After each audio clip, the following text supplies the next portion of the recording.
Thank you, Madam Chair, and thank you to the ranking member as well.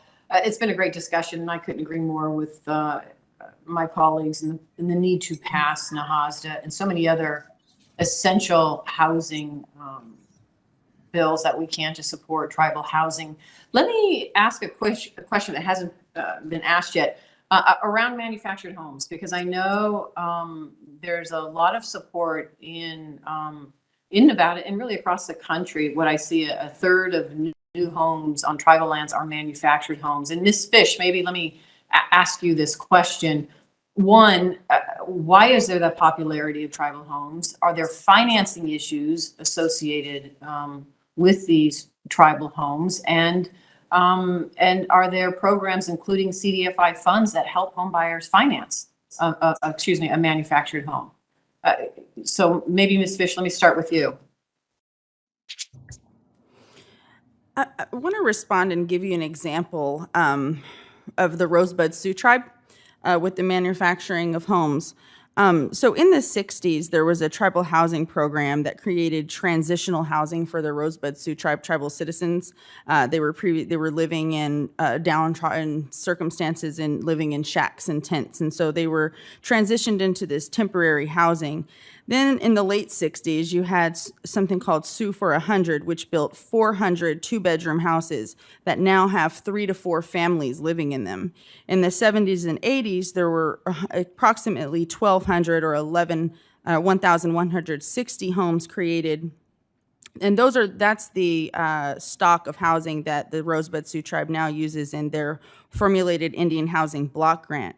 They have since purchased to your point, manufacturing a housing plant. They purchased that 12 years ago and now plan to use ARPA funds to supplement the manufacturing of 100 new homes in the next 2 years. In addition to that, they used ARPA funds to furnish kitchens and develop innovative kitchen designs that folks would be able to have shared spaces that would accommodate eating at a table, so on and so forth. I do not know the details around the CDFI network and their support of manufactured homes, but I do know that they are. So these are new, right? Single family construction of homes, is that right? Yes. Yes. Okay. Yeah, I would be curious to because I know this is an option that should be considered, but I also understand, and I'm grateful that the ARPA funds and other appropriations that we have identified have helped. But I am curious how the financing comes together, if CDFI can be a part of it. And then let me just put on your radar. There's a new HUD program called Preservation and Reinvestment Initiative for Community Enhancement Grant Program. It's called PRICE. It was included in the appropriations bill, and it provided $225 million in grants to assist manufactured home communities already existing, not to repair their sewer and water, to fix the roads, to support flood mitigation. I'm curious if the tribes have taken advantage of those funds or even aware of those funds that are eligible, and they're only there for a short period of time. So those are 2 questions. Let me throw those out there. And maybe Mr. Upton, CDFI, is there an option for that financing to come to help manufactured homes? You know, again, the challenge with native CDFIs is it's underfunded for the last 10 to 15 years, especially for the appropriations under the NACA program. Currently, again, it's about 23 to 24 million, and we've asked the appropriations to increase to 50 million.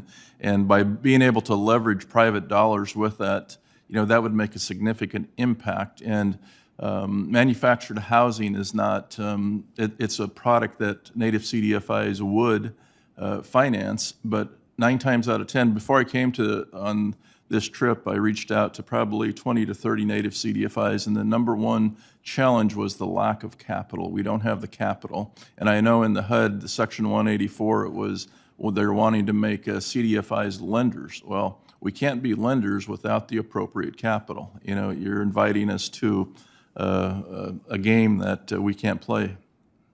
So, and have the federal home loan bank system in your area, are they providing advances or support for housing, particularly in tribal community? I'm curious. You know, in our particular area, we're multi-state, so You know, I'm not an expert on what they provide, but I do know that it's very limited when it comes to native CDFIs.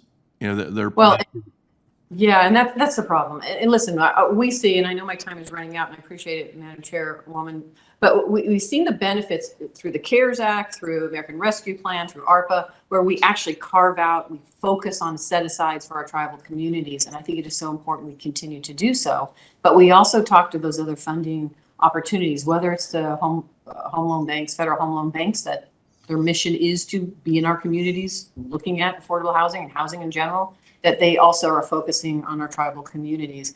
And then the only other final question I have is, to the extent that you're not aware that of that new HUD program, the PRICE program that helps existing manufactured homes, I'd hope you take advantage of those opportunities as well. So thank you. I'm going to stop there. Thank you so much.